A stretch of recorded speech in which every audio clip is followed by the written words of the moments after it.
In this video, I'll teach you how to make a perfect magic ring, and I'll teach you 3 different ways to do it.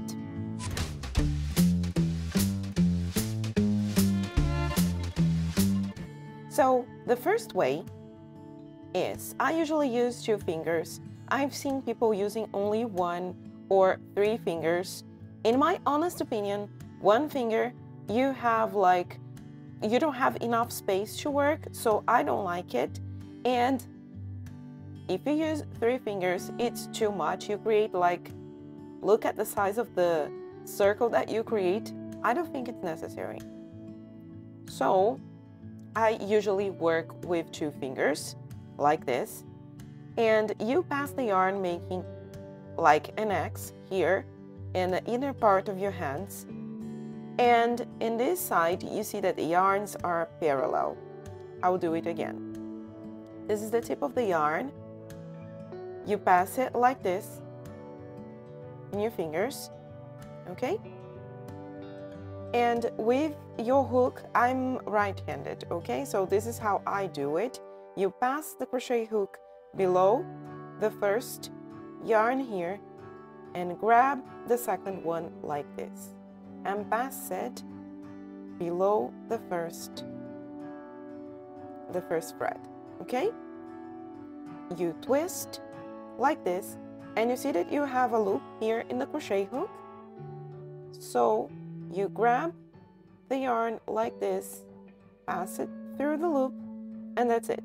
You can simply release the yarn because you see that the start of your magic ring is done. And you can start working inside this loop, this circle that you created. I'll do it again. I make an X. The yarns are parallel at the other side. You see that this finger here, it was far, so the yarn was loose. What did I do? I simply closed my hands like this, so this thread won't escape. Pass the crochet hook below the first yarn. You grab the second, twist like this. You have a loop. Oh, now it's good to see. You have a loop here in your crochet hook. You simply grab the second yarn that you had and pass it through the loop. And here it is. This is the first way to do the magic ring. The second possibility, and to be completely honest, this is the way that I did, and for almost 8 or 9 years, and until now, depending on the type of yarn, this is the way that I still do. So again, you make an X here in the side, and you have the yarn parallel here.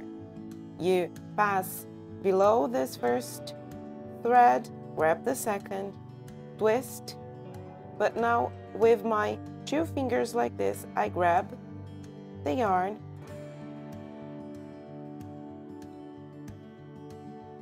and now I make a loop. I've seen lots of people doing it like this, and some people think it's a bit more complicated, some people think it's easier. I like this way because for me, I can control, it's easier for me actually to control how tight this knot is. But maybe the first way is easier for you. And I'll do it again. An X, yarns are parallel, grab the yarn, twist, and after you twist, you hold the loop like this, release the yarn from your left hand, you have the loop here, and it's like you're making a chain. The good side of doing it like this, it's because after you make the chain and your magic circle is safe like this, it's secured, you already have the yarn in the perfect position in your hands to continue crocheting the magic ring. Oops.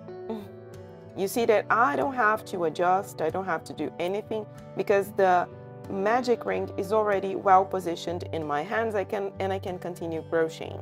So you see that you might think this is way too complicated, but actually it has this good side that you have the yarn well placed in your hand to continue working.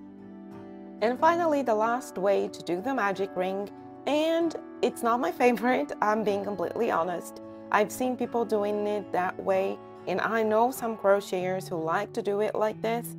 Again, not my favorite, but I'm going to teach you. So let me leave the crochet hook here. What you have to do is you tie a knot as if you were doing the slip knot, like this. And instead of taking the yarn like this, you twist it. You see that it's twisted. And now you organize the yarn in your left hand the way that you usually hold the yarn here to continue crocheting. And when with this loop twisted, you make a chain. And here it is. When I explain it like this, it really looks simple, but I don't know, for some reason, I'm not used to do it that way and I don't like it. But you see that it works perfectly. I'll do it again. And for me, it's easier to explain without the crochet hook in my hands. So you tie a knot as if you were doing a slip knot. A slip knot, you will do it like this. But we won't finish the slip knot. You pull the yarn like this, twist it, organize the yarn in your left hand, in your non-dominant hand, because you might be left-handed. And with this loop twisted, you make a chain, and now it's closed and you have your perfect magic ring. So let's recap the 3 methods, and now I will finish the magic circle so you can see if there's any difference between them. I made an X, yarns are parallel, you bring the yarn here,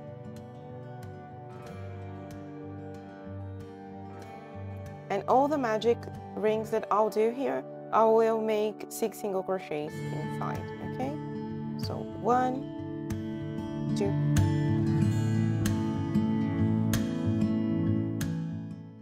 so I finished. Oops, the yarn is a bit messy here.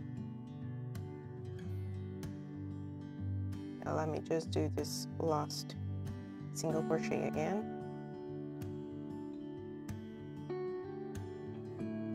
Now it's better. I have 6 single crochets, pull the thread,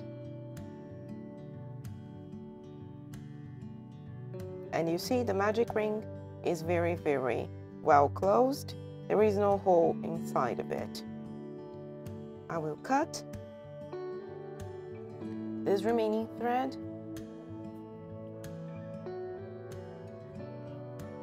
and let's go to the second method. In the second method, we again make an X, yarns are parallel, but now I twist, hold the loop with my right hand, and with the left hand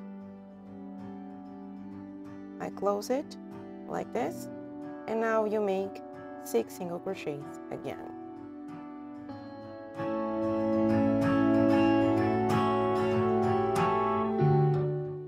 Again, I finished 6 single crochets inside the magic ring, pull the thread.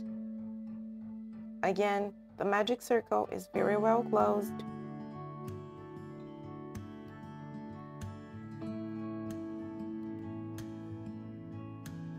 Honestly, I cannot, this yarn is not very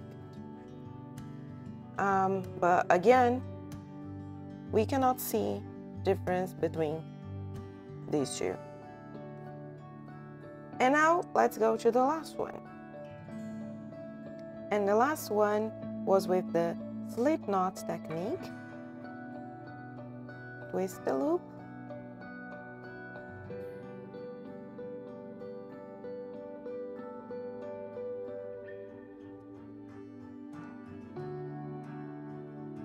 The only reason I'm using this yarn is because this one is a bit thicker than the others that I usually crochet my amigurumis.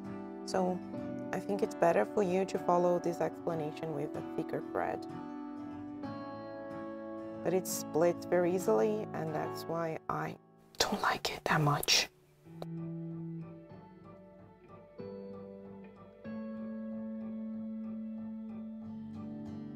Okay, so again I have 6 single crochets inside the magic ring using the third method, the slip knot method. Pull the thread, no difference. Actually I can see like a tiny hole. Can you see it here? But it's so tiny. Yeah, you just have to pull the yarn a bit harder, but it also works perfectly. Let me cut the remaining thread. I cut the wrong one. And actually this was the third method. And that's it. Can you see any difference between these 3 magic rings? No, yeah? I really like this. I really hope you enjoyed this tutorial, and I would love to hear from you. Which method do you prefer to start your magic rings?